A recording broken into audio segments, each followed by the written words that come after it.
I'm excited for this next match, Quinn versus Bibble. It's gonna be a good one. What I'm reading here is that there's basically, I don't think we've ever had a Quinn versus Bibble match in a tournament, which is crazy because they're like those two along with you are like the three longest being members here. You all three are like the only three people who are active in the server that have been there longer than me now.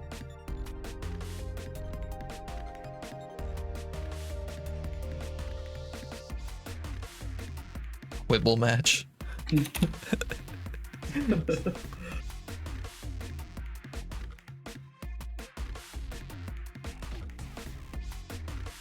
Quinn back on the chaos.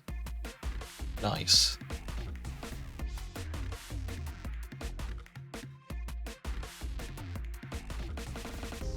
Bibble, please tell me you picked music.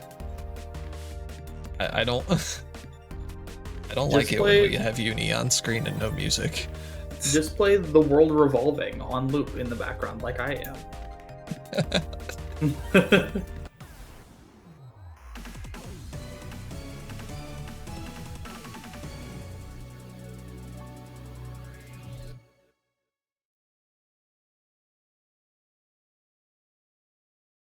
Oh, we have some kind words in the chat from both players. You love to see it. The homies. You know, if I can count on anyone to enter an event on last minute's notice, it's Bibble. So true. I put out the call to action for people to enter this beginner monthly, and he was like, bet. Hey, now, I tried to sign up and you wouldn't let me, so that's all I have to say. Oh, we got a nice sandbagging eligible. Hey, now, I've never played Waldstein in my life, but either way, that was a really strange interaction. Did a little dash attack through the book, and then whiffed on the low from it. Oh, and the Aussie DP for the second time this match. Quinn having a little trouble converting off of it, but still good to get that Phonon pressure off you. Phonon pressure is extremely scary up close. For a zoner, she has some crazy pressure. Yeah, what is it, dash C? That does the, like, lead up into overhead? Yeah. Very strong tool. And then you can also cancel it after the overhead hit is blocked as well. Yeah. Bibble been putting in work. I see them out here. Absolutely, yeah. They used to, you know, Bibble, when we first saw them playing in events during like the original monthly, was very much like what you'd expect of a new Phonon. Like just throwing out fireballs and just playing the long range game. They seem to be much more comfortable at that mid-range and close range distance.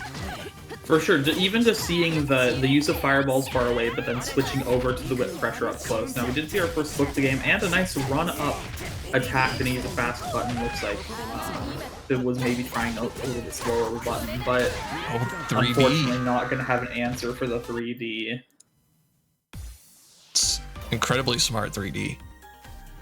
You always gotta let your opponent know that 3D is an option. They may have options to beat it, but you gotta at least let them know that you might do it. Yeah. A little bit of early pressure here for Quinn. Is he set? The Aussie DP really does come in clutch a lot. It's hard to tell because you don't. You know, it's really hard. One of the biggest things for puppet characters is it's hard to keep track of two characters on screen at the same time when you're already paying attention to what one opponent's doing on top of what you have to do. Yeah, that throw whiff was crazy. Oh, another throw whiff. These characters just do not want to land the throw.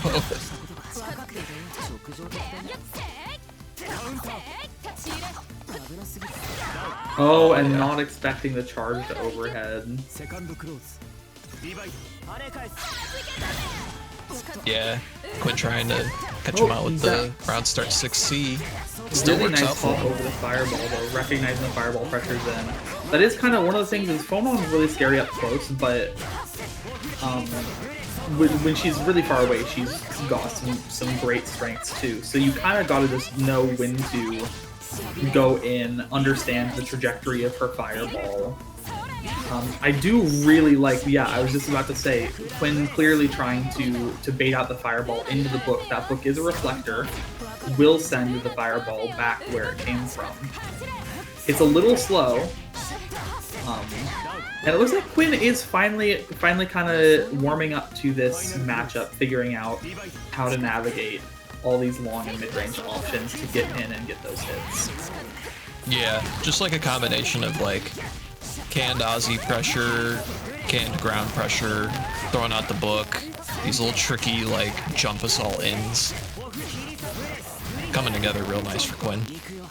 Yeah, definitely appreciating the adaptation, especially like there's not against characters like this. It's hard to really do much with Aussie until you're actually in pressure, just because those whip attacks, they will just delete Aussie basically for free. Oh, very good throw bait into Assault. And we tied up.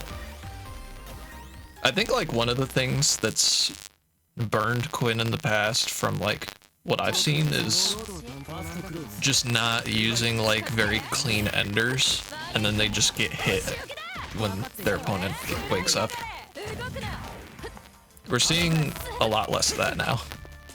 Like, it seems like he's more cognizant of that. Like, okay, I can't get the clean ender I want to get, so I'm not gonna overextend and whiff.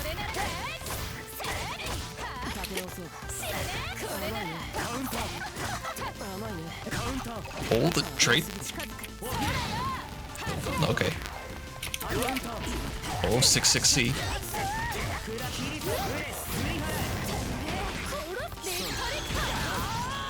Unfortunate. Delayed Aussie setup, not going to do much against the full screen.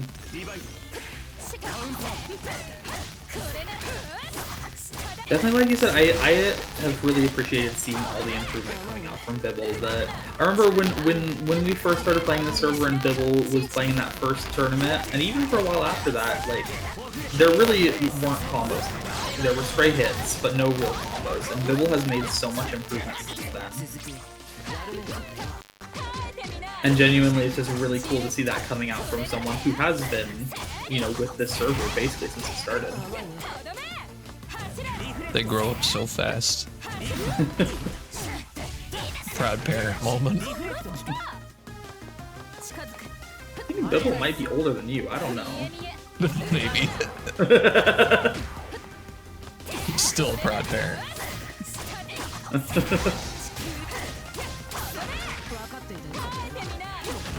Are you winning, Dad?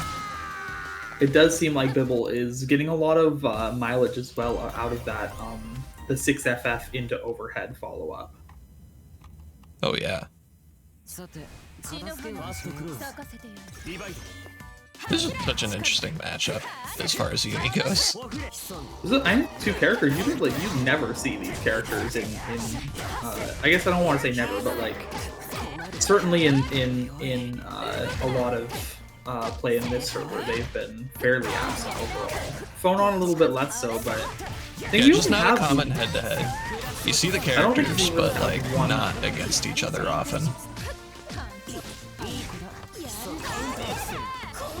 Hold a good break. Let's throw again. Early lead for Quinn. This is huge. He plays this round well. He evens up the set. Oh, geyser.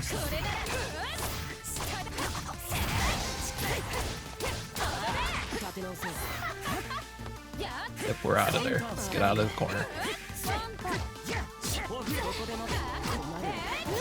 Oh yeah, gotta watch out for Ozzy.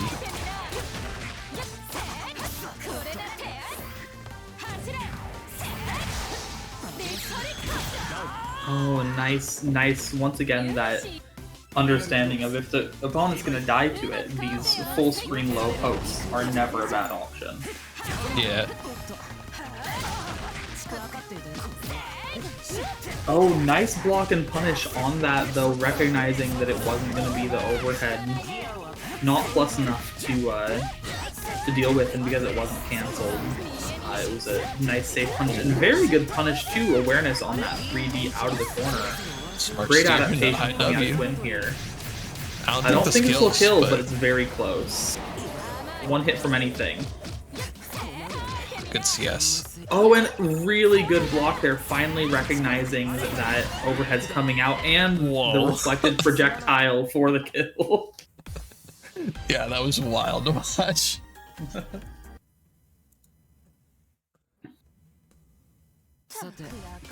Yeah, I had no idea that the book actually reflected projectiles. Yeah, it's a That's little something slow to new. come out, but it does, and the reflected projectile has really good frame data, and does like pretty good damage for being a move that wasn't even yours.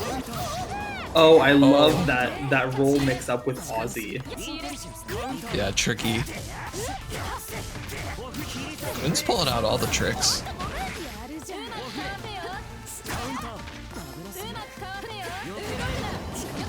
Interesting to see the whip clash with Aussie's fire there. And I do really appreciate seeing from Bibble there the adaptation to, it's like, well, now Quinn is blocking the overhead, we're not going to go for the overhead, and we're going to maybe go in and try something different. Yeah, Maybe- I mean, we've talked about it before, the importance of just being able to run strike throw. Just being like, okay, hey, listen, I'm gonna throw. Like, you have to respect it, at least, like, the potential of it happening.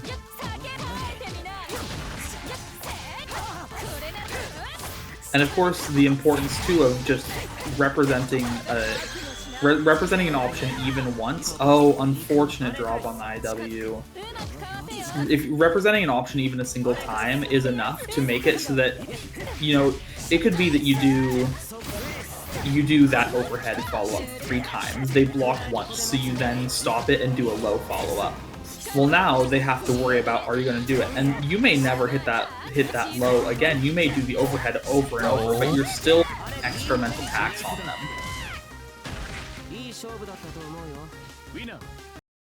Quinn takes it 3-2. Congrats. Honestly, to great Quinn. match. That was really great to watch. Both players were playing real well. You love to see it. I'm just really glad we got to see the reflector kill. Yeah, the reflector kill was hype. I think just from both players, like, good stuff. Even for Bibble, there was a lot to be proud of that set.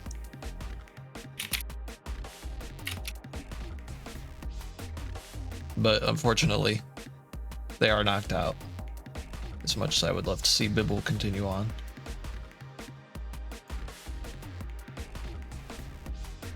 And shoutouts to Bibble for entering in the first place with that call to action. Same with everyone else that registered. Appreciate y'all. Maybe someday Turn Up will let me play in the bracket I belong in again.